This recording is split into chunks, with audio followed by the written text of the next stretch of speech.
Na, kaip sakant, laimėjo stipresni turbūt. Šią dieną galim taip pakomentuoti, aišku. Žaidžiant, aš akcentavau, kad Žalgiris labai turi tokių žaidėjų, kurie meistriškai išnaudoja varžovų klaidas. Tai taip ir atsitiko. Antrą minutę, galbūt ir antras įvartis, sakykime, taip išnaudota mūsų klaida.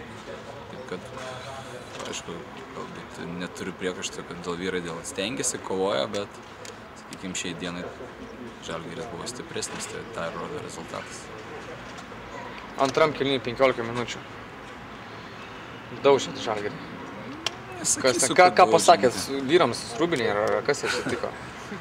Jie patys turbūt labai daug žodžių nereikėjo, jie patys suprato, kad namuose žaidžiant reikia kažkokių daugiau pastangų, valios kažkokios. Taip galvoju, kad vyrais tikrai stengiasi, toks futbolas yra, laimi tas, kas daugiau įmuša šiai dienai ir Žalgiris ir įmuša 3 įvarčius ir laimėjo.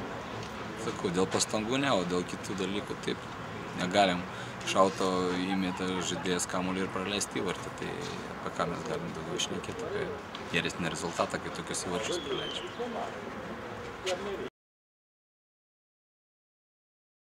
Džiugu, pasiekėm labai sunkią pergalę išvykoje Šiauliuose, įmušdami 3 įvarčius, nelabai prisiminčiau, kurį komanda dar sugebėjo mušti 3 įvarčius Šiauliuose būtent.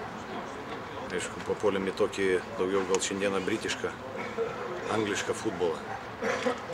Gynyboje teko paprakaituoti vyrukam. Daug žaidimo galva buvo.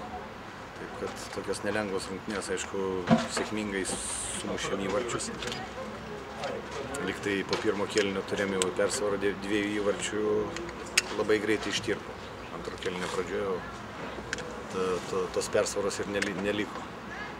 Gerai, kad pavyko tą 3 įvartį. Štai vėl šiek tiek nusiraminom. Davedėm rungtynės iki pergalės. Tai antro kėlinio, pirmas 15 minučių atrodė labai sunkios. Kas atsitiko varžovams ir kas mums, kas čia galėjo būti? Čia nieko nuostabaus nematau. Varžovai pasiekė greitai įvartį, atsiranda papildomos emocijos, o tai komandai, kurį praleido, aišku, biškį jauduliukas atsiranda, įtampa padidinta. Čia normalu. Jie nenori išlyginti rezultatą, kiti išsaugoti persvarą. Toks va ir gavosi pradžia ta.